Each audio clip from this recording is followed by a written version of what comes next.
What was the largest averted tragedy of all time? In the 1950s, FDA pharmacologist Francis Oldham Kelsey, despite heavy pressure from pharmaceutical companies, refused approval for the drug thalidomide, intended to relieve morning sickness in pregnant women, claiming the drug needed more testing. Thalidomide was approved in almost 50 other countries and was later found to be the cause of thousands of infant deformities and miscarriages.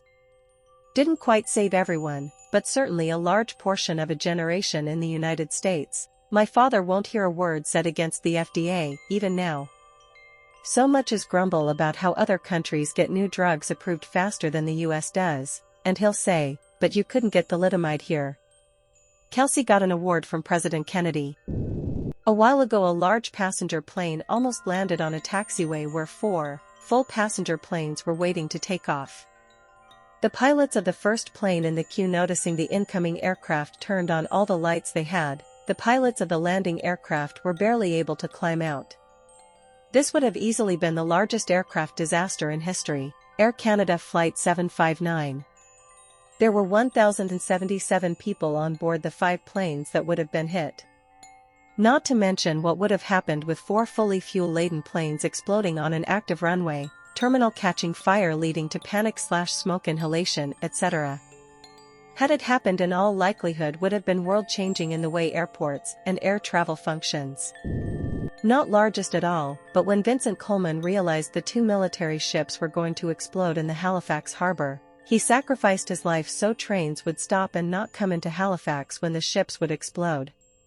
And French Navy officers tried to warn people, but since the people only spoke English and the Navy only spoke French, they started grabbing people's children and running away from the harbor, knowing that people would run after kidnappers.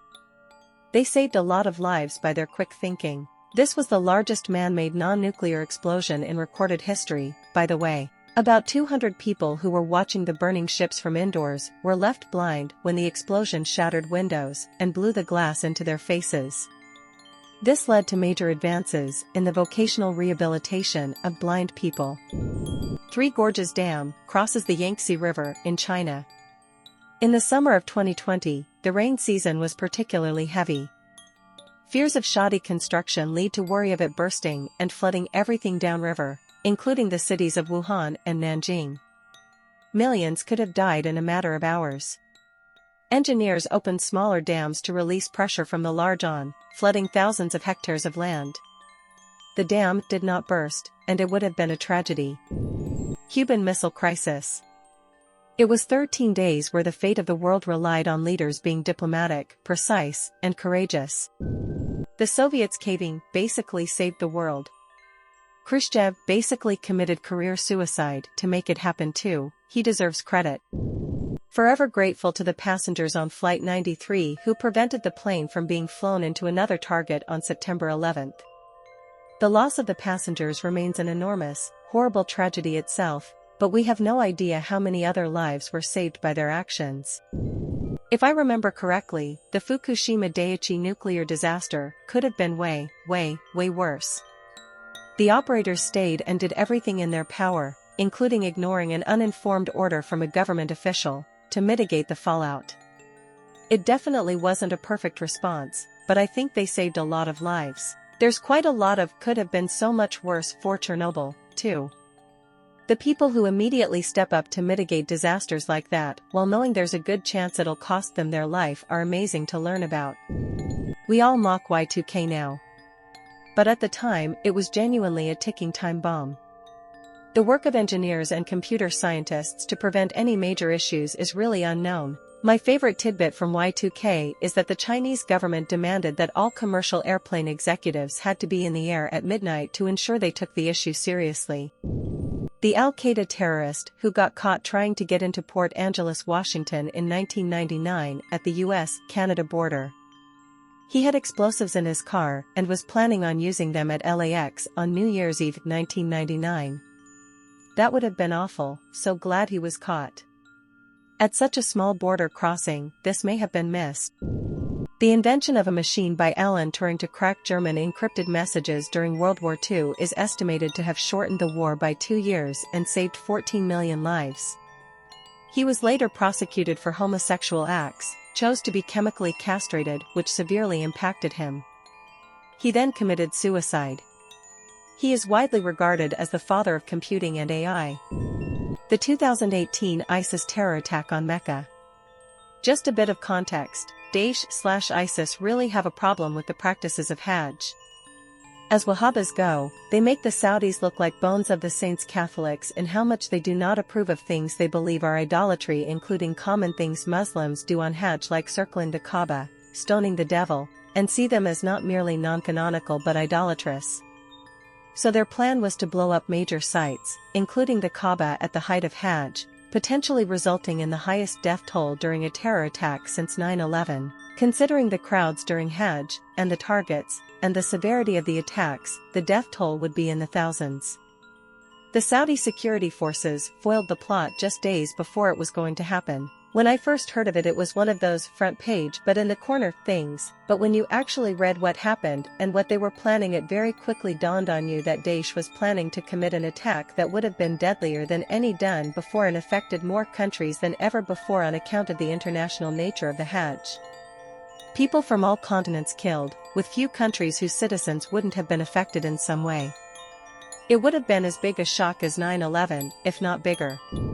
Not the largest by far, but the Reston virus outbreak in 1989 could have been really horrifying.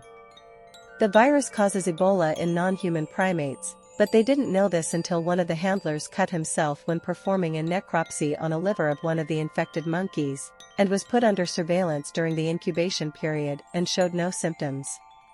It's so closely related to a strain that is lethal to humans, but somehow only lethal to non-human primates. Growing up in/around Reston less than a decade after this outbreak is so weird to think about. Reston is less than an hour away from Washington, D.C., with many people commuting there for work. It could have been really, really bad.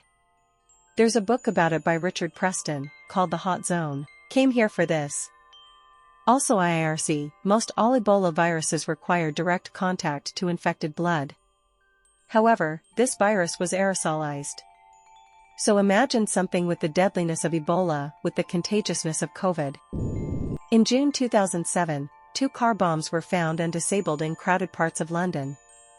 Less than 2 days later, 2 other losers tried to ram their way into Glasgow Airport with a truck that was on fire and filled with propane canisters.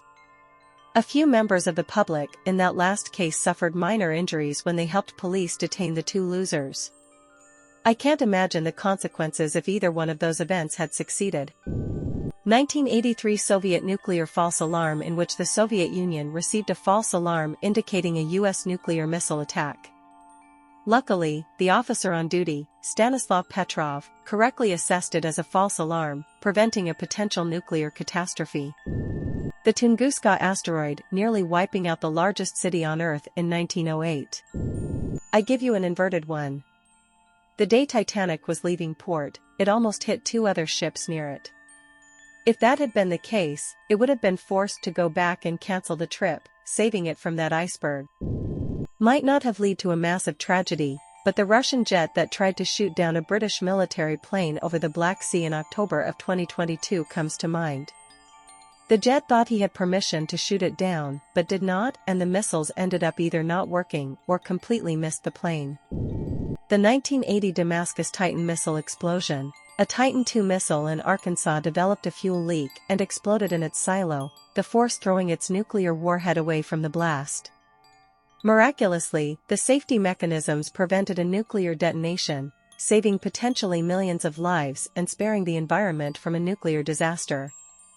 If it had gone off, the stratification of the Cold War's delicate balance could have taken a far more apocalyptic turn. There was a time when a group of Canadian terrorists were planning a Canadian 9/11 essentially, where the CN Tower was going to be attacked and Prime Minister Stephen Harper was going to be beheaded. It was foiled in time, thanks to the RCMP. Don't fuck with the Mounties. The Bosnian conflict and the taking of Pristina Airfield in 1999. The U.S. General Wesley Clark ordered the 200 British troops to destroy and squash the Russians holding the runways. The British guy in charge refused to do so, understanding if they did WW3 would probably be all but inevitable. The US Gen took it to the British General Mike Jackson, who backed us as soldier and stated, "I'm not making my troops responsible for starting WW3. So the British troops instead surrounded the airfield without combat and cut off supplies to the Russians. 2 days later, they peacefully shared the airfield. The brave guy who refused to have the nonsensical fight, singer James Blunt. Thank you for watching the Bedtime Browse. If you are new, please consider subscribing. I will be posting new videos every other day. If you have a suggestion for a video, please leave it in a comment below and I will see it. Thank you again, from the Bedtime Browse.